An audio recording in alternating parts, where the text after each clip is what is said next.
기도하겠습니다. 하나님 아버지 감사합니다. 오늘도 변함없이 거룩한 주일 우리에게 허락하여 주시고 주님께 나와 말씀 들을 수 있도록 인도하여 주시니 참으로 감사합니다. 성령 하나님, 이 시간 이 말씀 가운데 함께하여 주셔서 우리 한 사람 한 사람에게 하나님의 음성을 들려주시는 귀한 은혜의 시간 되게 하여 주옵소서. 아버지 하나님, 우리의 삶 가운데 꼭 필요한 말씀이 우리 가운데 새겨지게 하여 주시고 이 말씀을 통하여 우리 한 주를 또 세임내어 살아갈 수 있도록 하나님 도와주옵소서. 말씀 전한 저에게 함께하여 주셔서 사람의 생각 전하지 아니하게 하시고 오직 하나님의 뜻만을 더 전하게 하여 주시며 이 말씀 가운데 꼭 필요한 말씀만 우리 가운데 새겨질 수 있도록 주님 은혜 베풀어 주옵소서. 예수님의 이름으로 기도합니다. 아멘.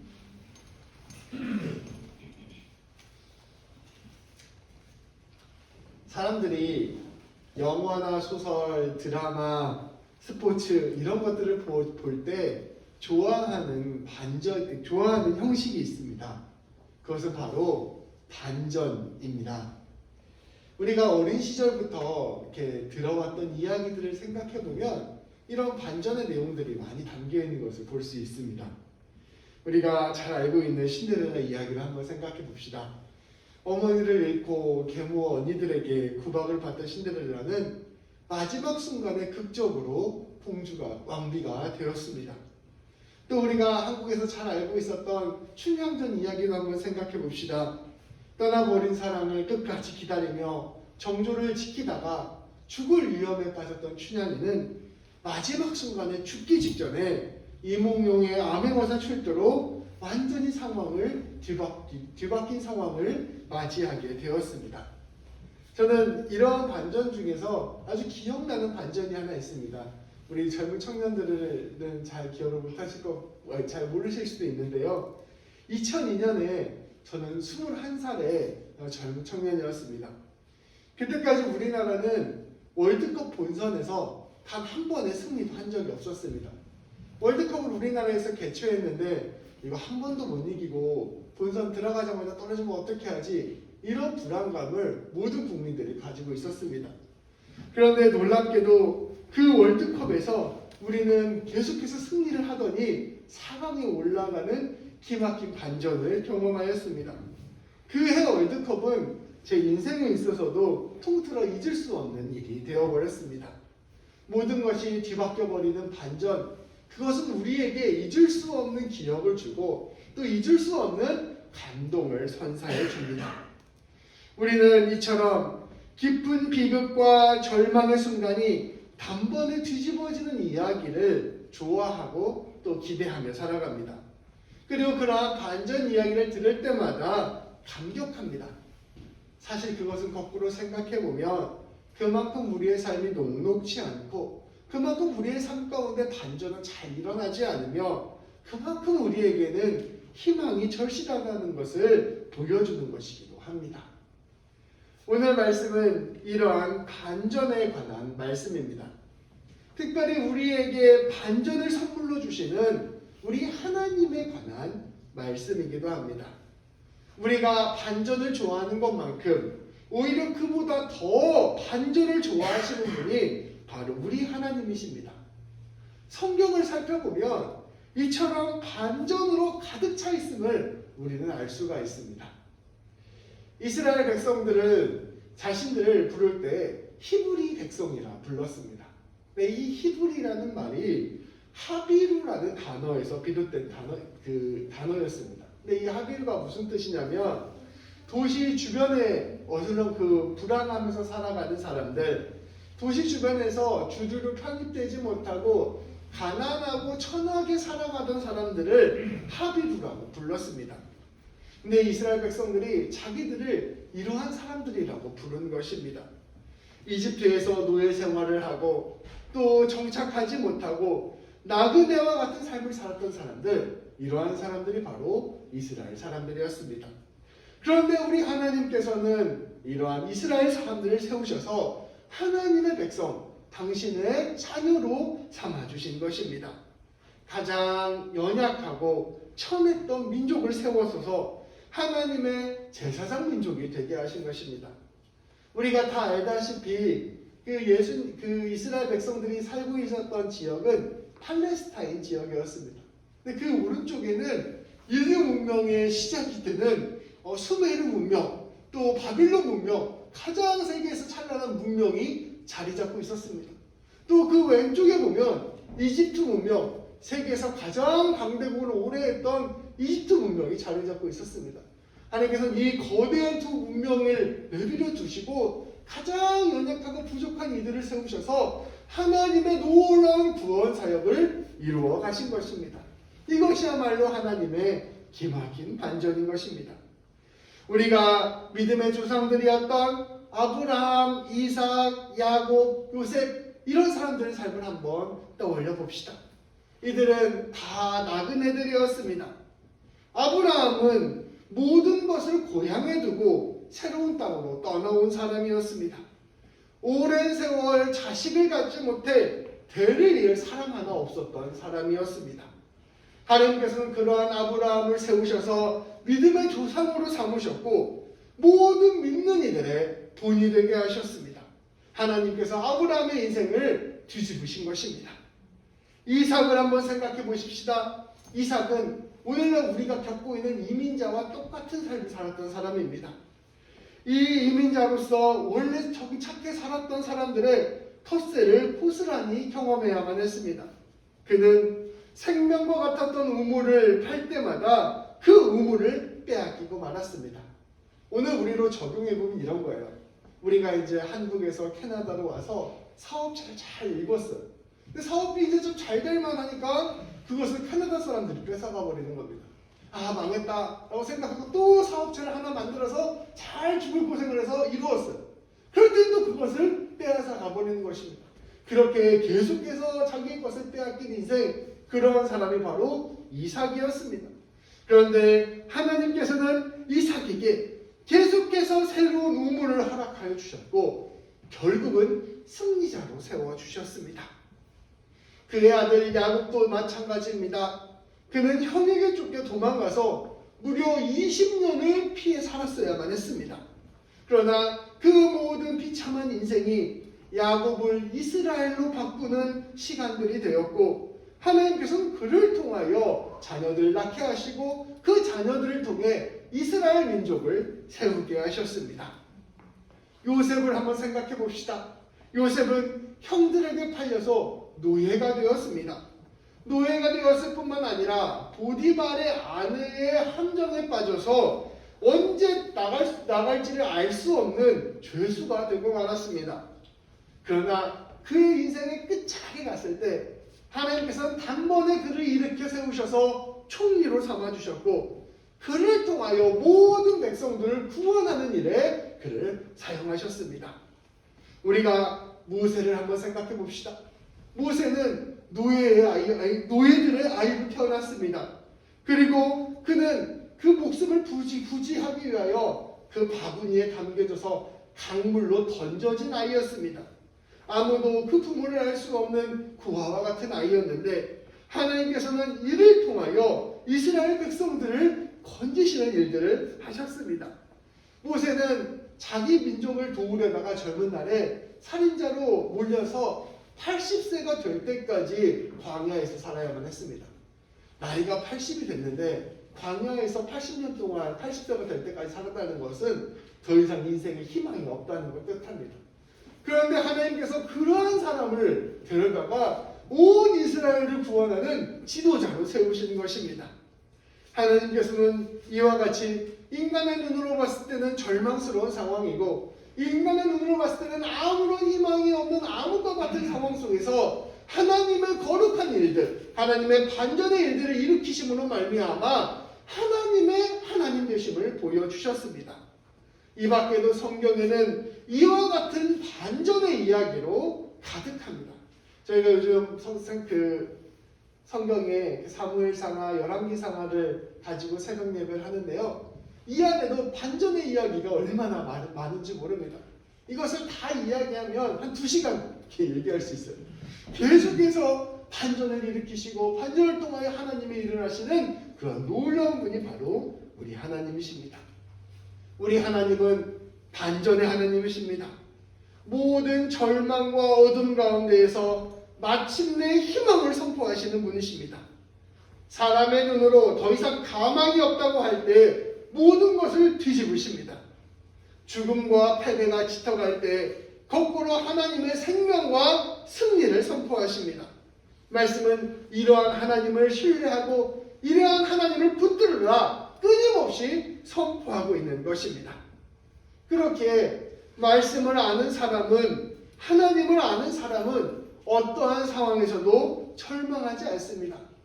우리 예수님께서 나를 믿는 자는 죽어도 살겠고 살아서 믿는 자는 영원히 죽지 아니하리라 말씀하셨는데 그 말씀을 붙들고 살아가는 것입니다. 하나님을 끝까지 신뢰하고 끝까지 의지하며 살아가는 것입니다.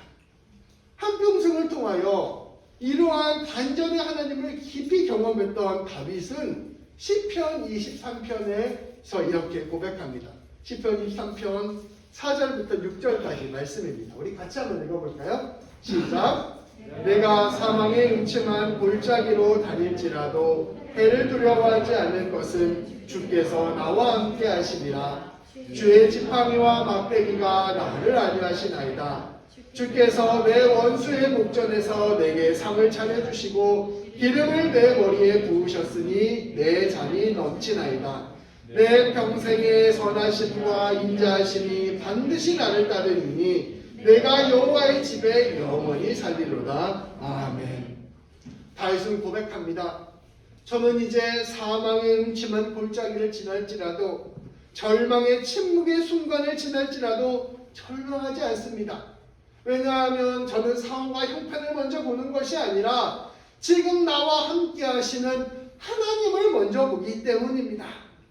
내 평생의 선하심과 인자하심이 나를 따를 것이라는 것을 나는 확신합니다. 왜냐하면 나의 소망이 되어주시고 나에게 빛이 되어주시는 우리 하나님께서 나와 끝까지 함께 하신다는 사실을 내가 굳게 믿기 때문입니다. 라고 고백을 하는 것입니다.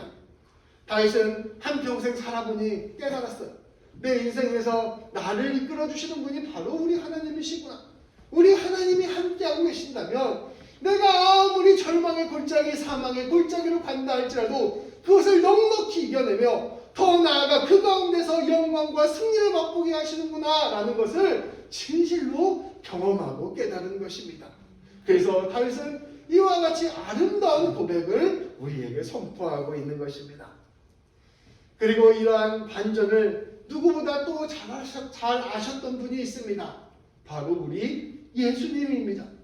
예수님께서는 그 반전이 어떠한 것인지를 마태복음 5장의 팔복을 통하여 선포해 주셨습니다.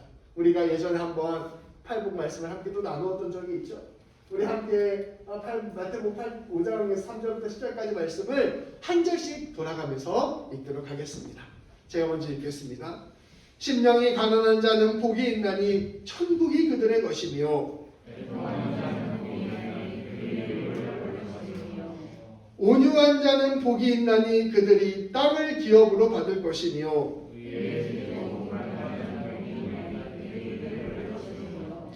긍휼히 여기는 자는 복이 있나니 그들이 긍휼히 여김을 받을 것이며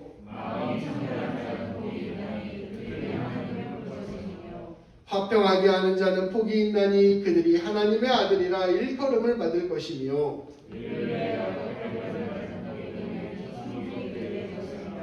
아멘.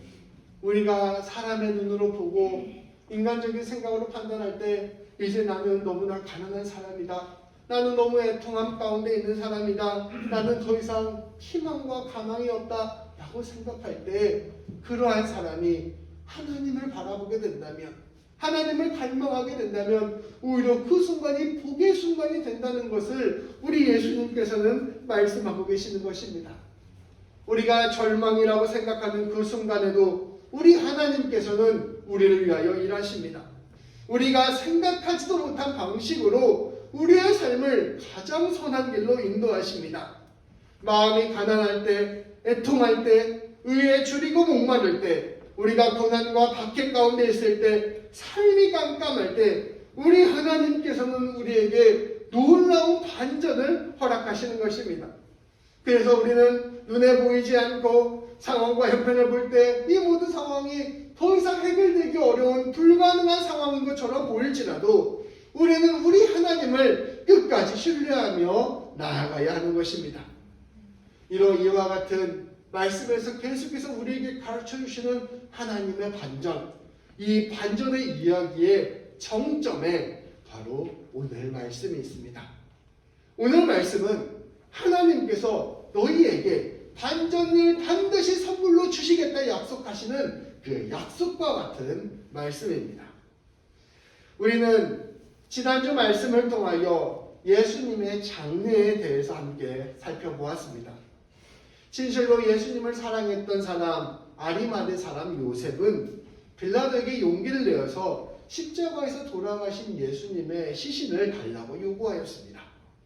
그리고 이렇게 시신을 받게 되자 그 예수님의 몸을, 죽은 몸을 정성을 다해서 염을 하고 예수님을 자신이 묻히려고 파두었던 돌 무덤에 귀히 장사드렸습니다.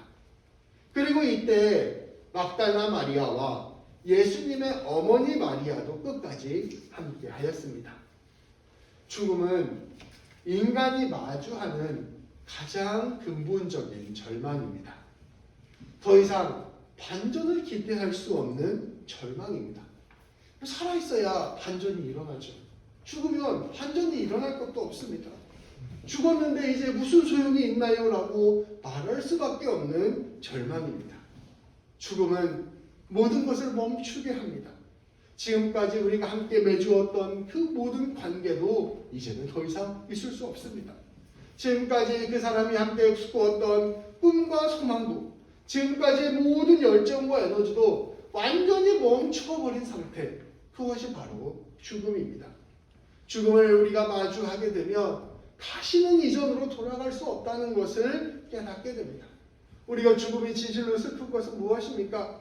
죽음 이전으로는 아무리 우리가 애를 써도 돌아갈 수 없다는 것을 알아버리기 때문에 그것이 진실로 우리에게 절망이 되고 슬픔이 되는 것입니다. 죽음을 보면서 우리는 내가 피조물이구나. 내가 한계가 있는 존재구나. 내가 어찌할 수 없는 것이 있구나라는 것을 깊이 깨닫게 됩니다.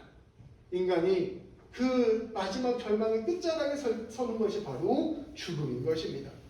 그래서 우리는 죽음 앞에서 헤아릴 수 없는 슬픔을 경험하고 감당할 수 없는 절망을 마주할 수밖에 없습니다.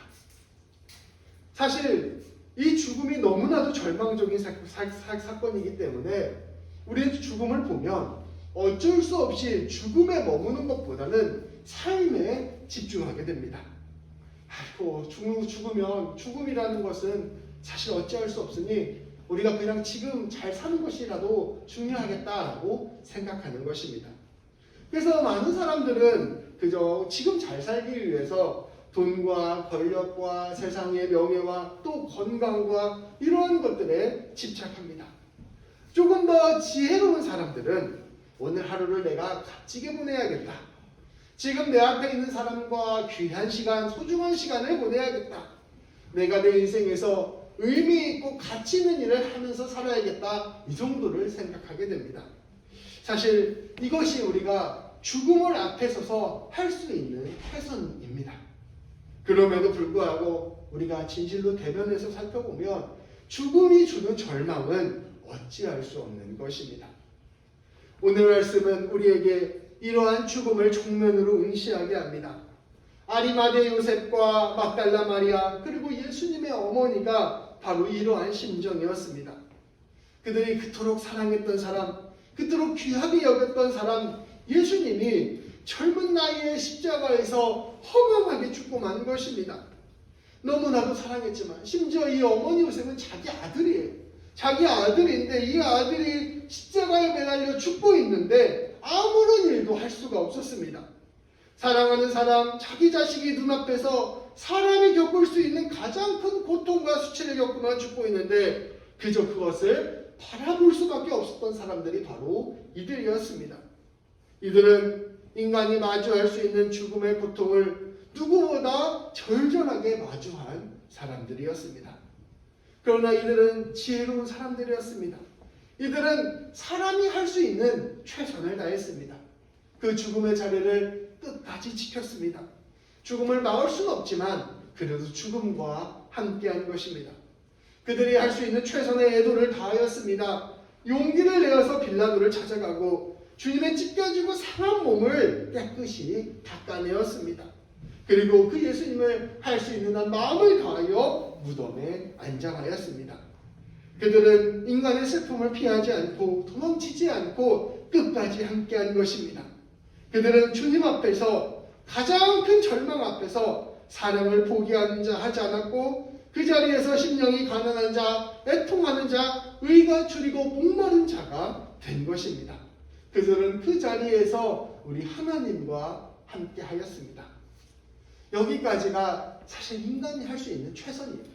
인간이 죽음 앞에서 우리가 절망과 고난 앞에서 할 수 있는 가장 고귀한 일을 한다면 이 정도까지의 일을 할 수 있는 것입니다. 그런데 그들에게 놀라운 일이 일어났습니다. 그들이 감히 상상할 수도 없었던 일, 인류 역사의 최고의 반전이 그들의 눈앞에 펼쳐진 것입니다. 이들이 경험했던 이 반전을 믿는 고백이 오늘 우리가 믿는 그리스도교의 믿음의 가장 핵심적인 사건이 되었습니다. 오늘 말씀을 다시 한번 살펴보도록 하겠습니다. 이번에는 제가 봉독하겠습니다. 안식일이 다 지나고 안식 후 첫날이 되려는 새벽에 막달라 마리아와 다른 마리아가 무덤을 보려고 왔더니 큰 지진이 나며 주의 천사가 하늘로부터 내려와 돌을 굴려내고 그 위에 앉았는데 그 형상이 번개 같고 그 옷은 눈같이 희거늘 지키던 자들이 그를 무서워하여 떨며 죽은 사람과 같이 되었더라. 천사가 여자들에게 말하여 이르되 너희는 무서워하지 말라. 십자가에 못 박힌 예수를 너희가 찾는 줄을 내가 아노라. 그가 여기 계시지 않고 그가 말씀하시던 대로 살아나셨느니라. 와서 그가 누우셨던 곳을 보라. 또 빨리 가서 그의 제자들에게 이르되 그가 죽은 자 가운데서 살아나셨고 너희보다 먼저 갈릴리로 가시나니 거기서 너희가 배우리라 하라. 보라, 내가 너희에게 일렀으니라 하거늘. 그 여자들이 무서움과 큰 기쁨으로 빨리 무덤을 떠나 제자들에게 알리려고 다름질할세 예수께서 그들을 만나 이르시되 평안하냐 하시거늘 여자들이 나와 그 발을 붙잡고 경배하니 이에 예수께서 이르시되 무서워하지 말라. 내가 가서 내 형제들에게 갈릴리로 가라 하라. 거기서 나를 보리라 하시니라. 아멘. 우리 예수님께서 부활하신 그 사건을 우리 오늘 말씀은 우리에게 놀랍게 전하고 있는 것입니다. 예수님께서는 금요일에 돌아가셨습니다. 그리고 유대인의 안식일은 토요일이었어요. 그리고 그 안식일의 다음날, 우리로 따지면 일요일, 우리가 주일이라고 하는 일요일 새벽에 막달라 마리아와 예수님의 어머니 마리아가 무덤에 찾아갔습니다. 아마도 예수님의 시체를 좀 더 다시 닦고 잘 정리하고 잘 있는지를 확인하려고 간 것 같습니다. 그런데 그때 큰 지진이 났습니다. 그리고 무덤을 막고 있던 거대한 돌이 굴러가 버리고 그 돌 위에 보니 주님의 천사가 앉아 있었습니다. 그 천사의 형상은 번개같이 빨갛고 그 옷은 눈처럼 새하얀 색이었습니다.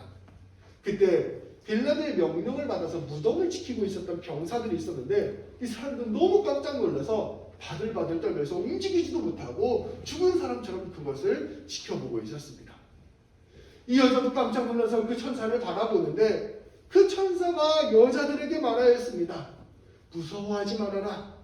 나는 너희가 십자가에 달리신 예수님을 찾고 있는 줄을 알고 있다.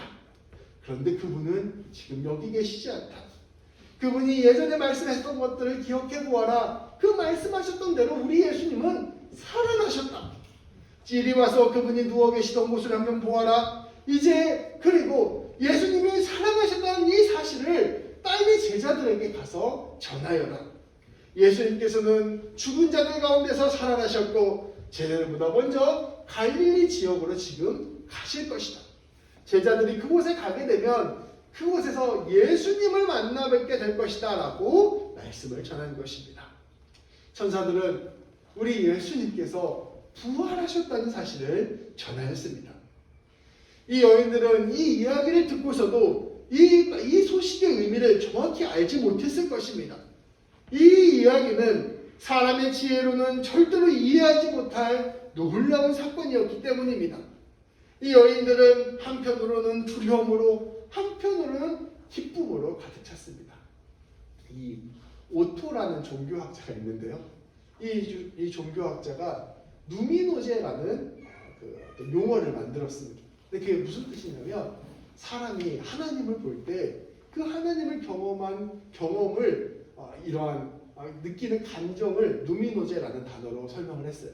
근데 그게 어떤 거냐면 이런 거예요. 한편으로는 두려움, 한편으로는 놀라운 기쁨에 빠져드는 것. 지금 이 여자들은 이 하나님을 마주보는 놀라운 경험들을 하게 된 것입니다. 그리고 이 하나님을 마주보고 하나님을 대면하고 하나님의 놀라운 역사를 경험한 그 감정 그대로 이 놀라운 소식을 제자들에게 전하기 위하여 불이 나게 달려가기 시작했습니다. 그런데 더 놀라운 일이 일어났습니다. 이 달려가고 있는 여인들을 우리 부활하신 예수님께서 만나주신 것입니다. 우리 예수님께서는 여인들에게 평안하냐라고 물으셨습니다. 근데 이거 평안하냐라고 해서 보통 샬롬이라고 생각할 수도 있는데 그게 아니라 여기 말씀에 보면 카이레테라는 단어로 묘사되고 있습니다. 한마디로 이 단어의 원래 뜻은 기쁘냐라는 뜻이에요. 너희가 정말 지금 기쁜 소식을 들었느냐? 너희가 정말 기쁘냐라고 예수님께서 물으시면서 이 여인들에게 다가간 것입니다. 이 여인들은 이 부활하신 예수님을 보고 깜짝 놀랐습니다. 그리고 그 여인들의 발을 붙잡고 절을 하면서 예수님께 당신 자신들이 갖고 있었던 사랑과 존경의 마음을 고백하였습니다. 예수님께서는 여인들에게 전하였습니다. 무서워하지 말아라. 그리고 이제 가서 형제들에게 갈릴리로 가라고 전해다오. 거기에서 너희는 나를 만나게 될 것이다. 우리 예수님께서는 당신이 반전 그 자체가 되었습니다. 우리 예수님께서는 당신 스스로 죽음의 지독한 절망을 뒤집은 부활이 되셨습니다. 그렇기에 우리는 주님을 만나는 것 자체가 죽음을 이겨낸 징표가 되고 주님을 만나는 것 자체가 생명과 영광의 약속을 얻은 것이 되었습니다.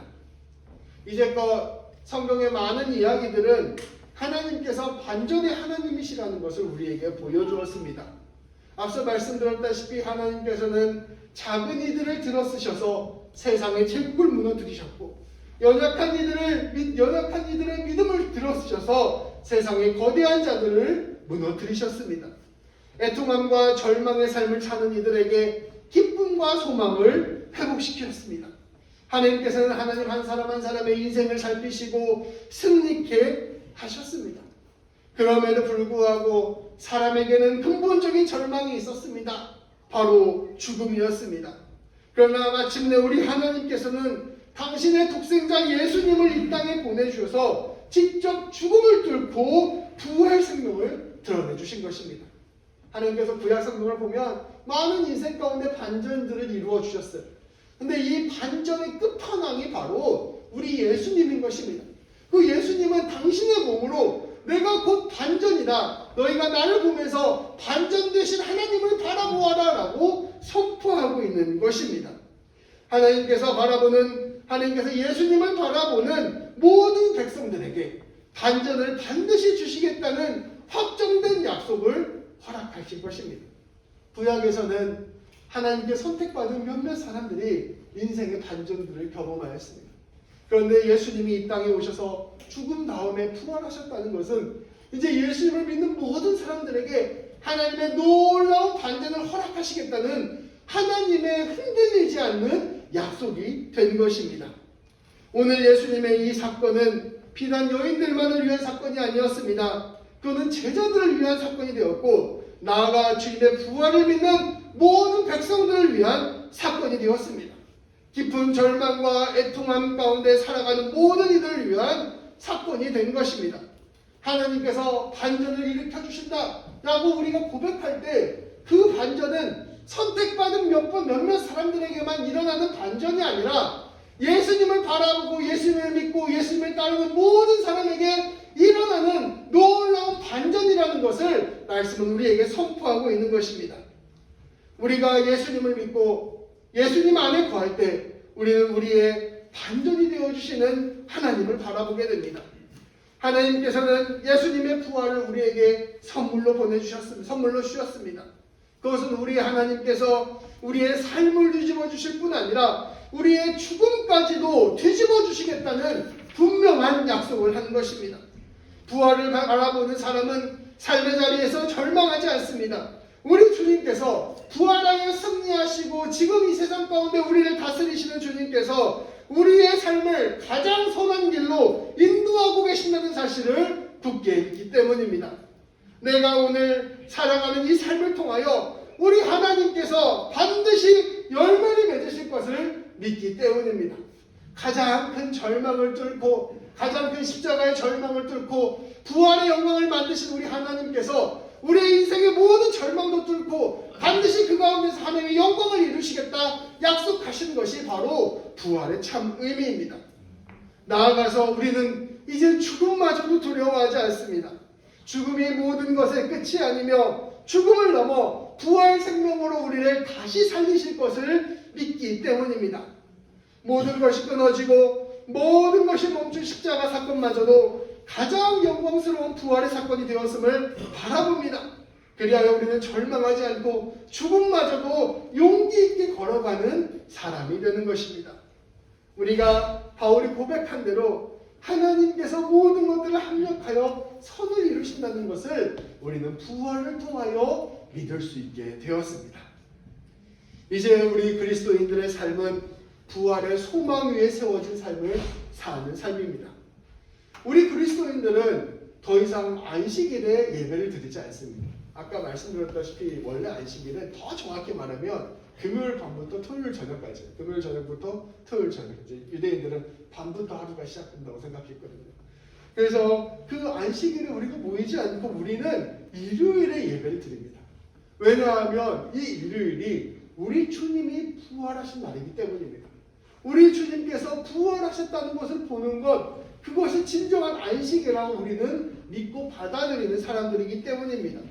우리는 매일 주일날 모여서 주일날 모여서 무엇을 하느냐? 주님의 부활을 기념하는 일들을 하는 것입니다. 우리 주님께서 우리를 위하여 부활하셨다. 그러니 우리가 어떠한 상황 가운데서도 절망할 것이 없다. 우리 주님께서는 우리의 죽음까지도 뚫고 넘어주셔서 우리에게 선을 이루실 것이다 라는 것을 매 주일마다 확인하면서 함께 기뻐하고 즐거워하는 자리가 바로 예배의 자리인 것입니다. 부활을 기억하며 살아가는 사람들, 하나님의 반전을 신뢰하며 살아가는 사람들이 바로 우리 그리스도인들인 것입니다. 그렇기에 우리 그리스도인들은 어떠한 상황에서도 절망하지 않습니다. 왜냐하면 하나님께서 결국 승리하실 것을 믿기 때문입니다. 사실 우리 인생 가운데 우리는 패배하기도 하고 우리는 무너지기도 하고 절망하기도 합니다. 그러나 우리 승리하신 하나님께서 우리를 붙들어 주셔서 반드시 하나님께서 우리를 승리의 길로 인도하여 주실 것입니다. 우리는 때에 따라 매 순간 수고하고 애쓰며 씨앗을 뿌립니다. 그러나 우리는 그것이 자라지 않는 것을 보면서 낙심하기도 하고 그것에 열매가 없는 것을 보면서 낙담하기도 합니다. 그러나 우리는 결코 완전히 낙심하지 않습니다. 왜냐하면 우리 하나님께서 그것을 키우시고 거두실 것을 믿기 때문입니다. 제가 예전에 한 이야기를 보았는데요. 어떤 한 목사님이, 일본의 목사님이 한평생 목회를 하셨대요. 개척을 하셔서. 그런데 한평생 개척을 해서 목회를 하셨는데 딱 한 사람을 전도했다는 거예요. 이 한 사람을 전도해서 이 사람을 온 마음을 다해서 섬겼지만 결국 이제 한 사람밖에 전도를 못하고 이제 목회를 나중에 그만두시게 된 거죠. 그런데 그 한 사람이 일본 교회에서 너무나도 많은 이들을 전도하고 많은 이들에게 선한 영향을 끼치는 사람이 되었습니다. 그 사람, 목사님의 입장에서 봤을 때는 어쩌면 낙심할 수도 있는 일이잖아요. 한평생 목회를 했는데 한 사람밖에 전도를 못했으니까. 근데 하나님께서는 그 한 사람을 종자 씨앗과 같은 한 사람으로 세우신 것입니다. 이 사람이 심겨졌을 때 30배, 60배, 100배의 결실을 하나님께서 맺도록 인도하시는 것입니다. 우리는 이와 같이 하나님께서 반드시 하나님의 반전을 이루실 것을 부활을 보면서 신뢰하면서 오늘 우리가 마땅히 해야 될 일을 할 뿐인 것이죠. 이렇게 우리는 낙심하지 않고 하루하루를 최선을 다하여 살아갑니다. 앞서 말씀드렸다시피 세상의 지혜로운 사람들은 죽음이 어쩔 수 없다는 것을 알기에 오늘 하루를 충실하게 살아가려고 노력합니다. 그런데 우리 그리스도인들은 죽음을 넘어선 하나님, 모든 것을 선하게 이루실 하나님을 신뢰하며 하루를 충실하게 살아갑니다. 그리스도인들은 모든 순간에 하나님을 의지하며 모든 순간에 하나님으로 인하여 기뻐하며 모든 순간에 하나님을 바라보며 감사하며 그렇게 용기를 내어 선을 행하며 사는 것입니다. 오늘 말씀 앞에서 다시 우리 주님의 부활을 기억합시다. 그리고 이 부활하신 예수님이 우리의 주인이요, 부활하신 예수님이 우리의 인생의 주관자라는 사실을 다시 한번 붙들고 나아갑시다. 그리고 그 안에서 소망과 용기를 가지고 일어섭시다. 우리가 부활하신 주님을 바라보면서 주님이 원하시는 대로 한 걸음 한 걸음 걸어간다면 그러한 삶을 통하여 주님께서 반드시 아름다운 열매, 주님이 원하시는 열매를 이루어 가실 것입니다. 그러한 삶을 사는 우리 모든 성도님들 되시기를 주님의 이름으로 축복합니다. 기도하시겠습니다. 하나님, 우리 모두는 인생 가운데 반전을 생각하며 살아갑니다. 사실 희망을 찾기가 쉽지 않고 우리의 인생 가운데 우리가 바라는 열매를 얻기가 쉽지 않기 때문에 고백합니다. 그러나 오늘 말씀을 통하여 이 반전이 우리에게 달려있는 것이 아니라 하나님께 달려있음을 보게 하시니 감사합니다. 그리고 우리 예수님의 죽음과 부활을 통하여 우리 하나님께서는 이미 하나님께서 이루실 반전을 약속해 주셨음을 깨닫게 해주시니 감사합니다. 하나님, 이제부터는 우리가 우리의 상황과 형편에, 우리의 모습에, 우리의 초점을 맞추어 살아가지 않게 하여 주옵소서. 우리의 마음의 근본에 반전을 이루시는 그 하나님, 부활하신 우리 주님 바라보며 우리가 살아가게 하여 주옵소서. 하나님께서 우리의 인생을 통하여, 우리의 삶을 통하여 행하실 모든 일들 가운데 반드시 열매 맺으실 것이라는 사실을 우리가 믿음으로 신뢰하게 하여 주시고, 오늘 하루도 주님 붙들고 충실하게 살아갈 수 있도록 인도하여 주옵소서. 예수님의 이름으로 기도합니다. 아멘. 우리 다 함께